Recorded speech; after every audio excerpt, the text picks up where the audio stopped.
Good morning friends, गोटे new morning and new blogs को आपण मानक बहुत बहुत स्वागत। आशा करुच्ची आपण समस्ते निश्चित भाव में भलरे थे। तो चलतु आज ब्लॉग्स टी स्टार्ट करवा। तो ये सकाळ हो गलानी आउ पुओ को स्कूल पठेबार अच्छी। तो चलतु किचन को जीवा आउ किछि तापई ब्रेकफास्ट रेडी करवा। तो ये मु किचन को आसी जाइछि आउ एबे सब्जी काटिदेबा। देखो ये मु पियाज ग्रीन मटर आउ आलू आउ कैरेट को भल भाव में काटिकी नहीं जाइछि। सब्जी काटी सारा पर ये मो पुओ को उठे देछि आउ ताकू गरम पानी टिके पीवा पई देछि। तापर चलतु एबे चूड़ा उपमा पई प्रिपरेशन आरंभ करवा। चूड़ा उपमा काकू काकू भल लगे कमेंट रे निश्चित भाव में जणाइबे। एठी मु चूड़ा को धोई नैछि। तापर एठी किछि लूण आउ अल्प टिके चीनी मिसई देबा। ताहले छोट पिला को खाइबा पई भल लगे। बड़ मानक पई बनैले आपण माने चीनी को स्किप करि परबे, किंतु मो पो पई बनाउछि सेति पई मो एठी अल्प किछि चीनी नै दैछि और अल्प टिके लूण देकी याको भल भाव में गोळै नैछि। चूड़ा को भल भाव में गोळै की ताकू साइड रे रखि दबा। एबे आमे पैन को गरम करिबा। पैन गरम होला परे सेतिरे किछि सोरिष तेल देई दबा आउ ताकू गरम करिबा।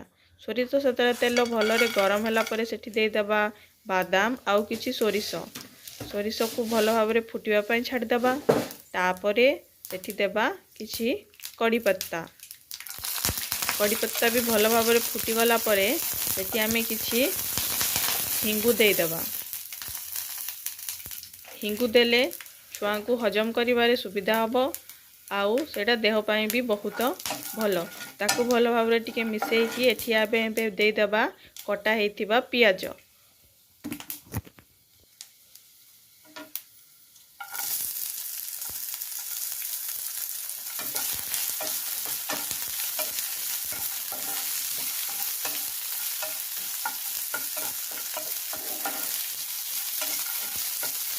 पियाज को हल्का लाल हेबा पर्यंत आमे भाजी दबा। तापरे एठी आमे अन्य जो सब्जी सब काटिकी रखिथिले ताकू दे दबा।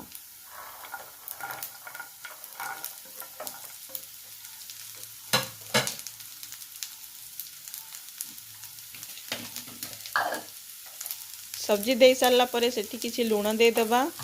तापरे किछि हळदी गुंड दे दबा आउ याकू भल भाव में मिसई दबा।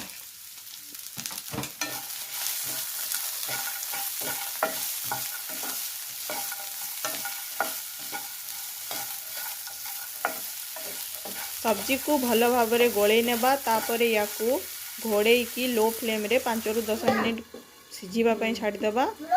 तापरे नेक्स्ट प्रोसेस को बढ़िबा। देखंतु एठी हमर सब्जी सिझी जाइछि। एबे याकू टिके चलै दबा।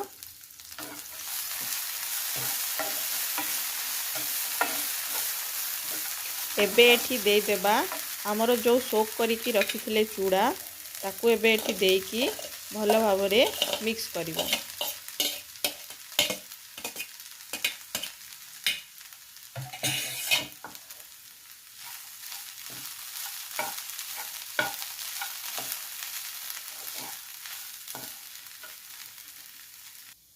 चूड़ा को भल भाव में मिसई सारा परे एठी आमे दे देबा गोटे स्पेशल इंग्रेडिएंट जहाँकि हैला मैगी मसाला। मैगी मसाला देले उपमार चूड़ा उपमार टेस्ट बहुत बढ़ी जाए और छोट छुआ को या खाइबा पई भी बहुत टेस्टी लगी थाए। जो माने ट्राई करना थरे निश्चित भाव में यहाँ ट्राई करंतु आ देखंतु टेस्ट केमिति अच्छी आ कमेंट सेक्शन रे मते निश्चय जणेबे कि यह आपन को केमिति कोन लागिला।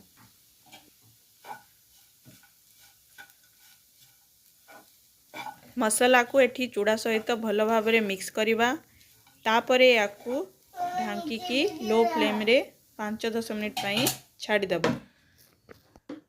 तो देखंतु एठी हमर 5-10 मिनिट हे गलानी आ चूड़ा उपमा भी बढ़िया भाव में सिझी जाइछि एवं केते कलरफुल देखा जाउछि। तो चलंतु एहा को सर्व करवा आउ मो पुओ को खाइबा को देबा।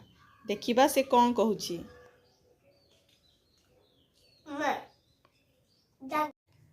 तो पुओ को ब्रेकफास्ट करे कि मु ताको नहीं कि छाड़ी की पळे आसिली स्कूल रे। एबे सकाळ काम लगभग खत्म हो गलानी आग को जहाँ करवा लंच प्रिपेरेसन करवा या फिर घर डेली काम जहाँ रहा करवा ता आगर मु आपन सहित किसी डिस्कस करने चाहूँगी।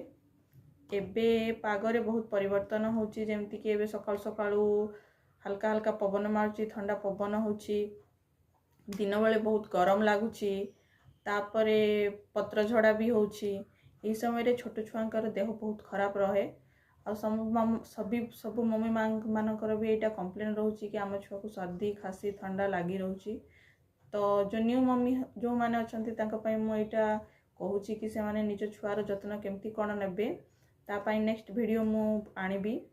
आउ जदि आपण मानकु को विषय किसी पचारिबार अछि ताले मते कमेंट सेक्शन रे निहाती भाबरे जणाइबे।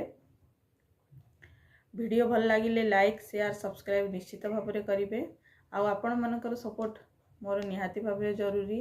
वीडियो को लाइक करिवे कमेंट करिवे आउ जदि कोठी किसी भूल रहउची ताले निश्चित भाबरे मते जणाइबे जहा कि मु परवर्ती समय रे ताको ठीक करिया पे चेष्टा करिबी। रहउची नमस्कार।